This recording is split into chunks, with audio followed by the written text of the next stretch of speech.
We have a woman who wears many hats. She's known as a political commentator, a professor, an entrepreneur, and a real housewife of Potomac. Please welcome Dr. Wendy Osefo to the show. Thank you so much. I'm so excited to be here, Natasha. It's so great to see you. You know, when I read the bio, I see everything that you're up to. I just want to know, was this always the dream? I am living the stress. No, but seriously, I never would have thought that all of these things would coalesce, I guess, at the same moment, right? Like I always knew that I wanted to be a professor, and then being a political commentator was always something there as well. But just having all of these sticks in the fire, so to speak, at the same time was never the dream. And so it's pretty heavy, but I'm trying my best to carry it. You're carrying the load well. So we see you juggling between the news media, social justice, political commentary, as well as entertainment with reality TV. Talk about the social justice side, the political side. I've always been, really driven when it comes to social justice and politics. I was born in Nigeria. My parents are immigrants from Nigeria. And anyone that knows Nigerian politics is very big to us. We had a civil war that both of my parents lived through. So I grew up always being very aware of how politics can impact communities, and in particular, low served communities. So it's been a passion of mine. What do you think is the role of reality TV for Black women, for better or worse? Because it's also gotten criticism. I'm aware that reality TV has gotten criticism, but for me, in my positionality, I am also aware that Black women are not monolithic. I represent the Black woman that I am.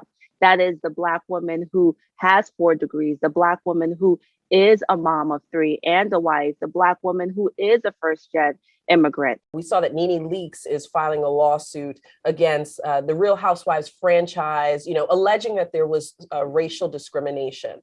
What do you think about NeNe's claims? And do you think there is anything that could be done from networks, on the network side, to improve the experience for Black women who are working? Yeah, so as far as NeNe's claims, I'm not privy to the details of that.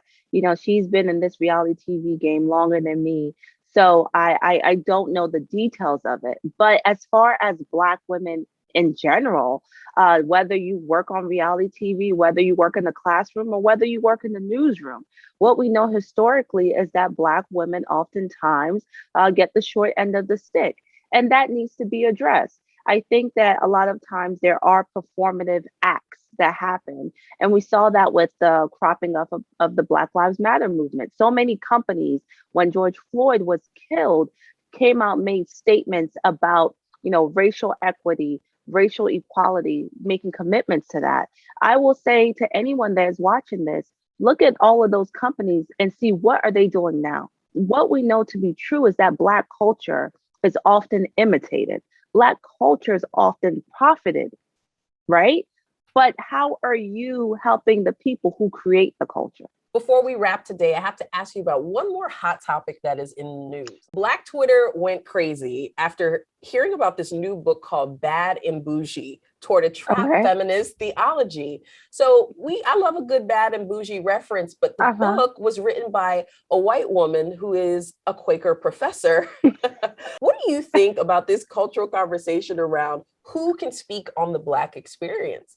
I do not think it's okay for them to do that in an academic sense. Now, if it's for entertainment purposes, then that's a whole different conversation. Even some people may feel as though that turns into it being a minstrel type of view of things. But as an academic, I will say that one of my issues that I often have in the classroom and when I'm talking to fellow faculty members is this whole notion of what I have coined as poverty pimps. They almost try to idolize, or they try to create this narrative of what it means to be in poverty, or what it means to live in low income housing. And you have to be cautious of that, especially as someone that is seen as an outsider. You cannot tell the story of a community if you are an outsider. And for me as an academic, the Quaker lady, we can do without your Bad and Bougie interpretation. Okay? Like we got it covered, sis. We good. We got it covered.